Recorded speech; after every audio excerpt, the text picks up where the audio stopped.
Baik, selamat malam. Perkenalkan, nama saya Gregorius Firlian Rusmit, biasa dipanggil Lian. Pertama-tama saya akan menjelaskan tentang ruang lingkup etika media massa.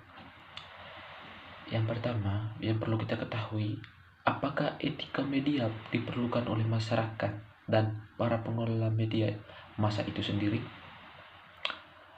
Yang kedua, apakah sebenarnya yang dimaksud dengan etika media massa? Mari kita mulai dari hal yang mendasar dan sederhana, yaitu yang pertama, pengertian etika secara etimologis. Secara etimologis, kata etika berasal dari kata ethos, yaitu bahasa Latin yang berarti watak kesesuaian atau adat kebiasaan etika yang bersinggung erat dengan perkataan moral yang dalam bahasa Latin disebut mes atau mores. Yang kedua, artinya hampir mirip, yakni adat kebiasaan atau cara hidup seseorang dengan melakukan perbuatan baik dan menghindari hal-hal yang bersifat buruk. Istilah lain yang identik dengan etika ialah susila atau dalam bahasa Sanskerta, atau akhlak dalam bahasa Arab. Baik, sekian dari saya. Selanjutnya saya berikan waktu dan kesempatan bagi pemateri kedua. Selanjutnya saya akan menjelaskan etika media massa. Etika media massa termasuk dalam etika profesional yang mencakup 3, yaitu etika pers, etika penyiaran, dan etika media massa daring internet atau cyber. Yang pertama, etika pers adalah bidang moral pers, yaitu bidang yang mengenai kewajiban pers dan tentang apa yang merupakan pers baik, pers buruk, pers benar dan pers salah, serta pers tepat dan tidak tepat. Yang kedua, etika penyiaran adalah ilmu mengenai norma baik dan buruk pemancar luasan siaran radio ataupun televisi atau media lain yang diterima serentak oleh masyarakat. Yang ketiga, media cyber adalah segala bentuk media menggunakan wahana internet dalam melaksanakan kegiatan jurnalistik serta memenuhi undang-undang pokok pers dan sesuai standar Dewan Pers. Yang kedua, definisi hukum dan etika media massa. Hukum media massa membahas perundang-undangan serta peraturan atau ketentuan lain bersifat tegas, jelas, mengikat, dan memaksa mengenai pengoperasian media cetak, media massa cetak, dan media massa online.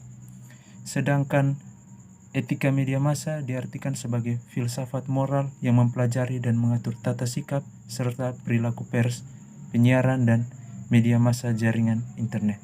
Baik, selanjutnya akan dijelaskan oleh teman saya.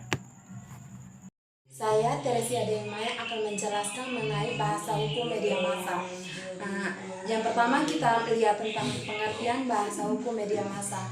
Bahasa hukum media massa merupakan salah satu ragam bahasa yang kreatif dan memiliki karakteristik yang berbeda-beda berdasarkan jenis teks yang dituliskan oleh si komunikator kepada komunikan, sehingga pesan yang disampaikan oleh si komunikator kepada komunikan dapat tersampaikan dengan baik.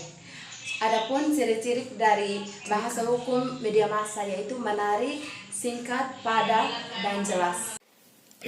Baik, selanjutnya mengenai kelemahan bahasa. Dalam perkembangan, bahasa media massa itu semakin jauh dengan bahasa Indonesia baku, sehingga membentuk komunitas bahasa Indonesia itu sendiri. Lalu, kelemahan bahasa media itu disebabkan oleh 3 faktor. Faktor pertama adalah berita media massa itu diperoleh dari narasumber yang tidak menggunakan bahasa Indonesia baku. Sementara faktor yang kedua, tidak semua pewarta itu menggunakan bahasa Indonesia baku. Faktor yang ketiga, terbatasnya ruang dan waktu sehingga berita yang disajikan itu berprinsip asal informasi tanpa berpikir jauh tentang bagaimana struktur bahasa. Sehingga konvensi bahasa media yang seharusnya adalah kelogisan dan impian itu kadang-kadang dilanggar. Baik, selanjutnya saya serahkan kepada teman saya.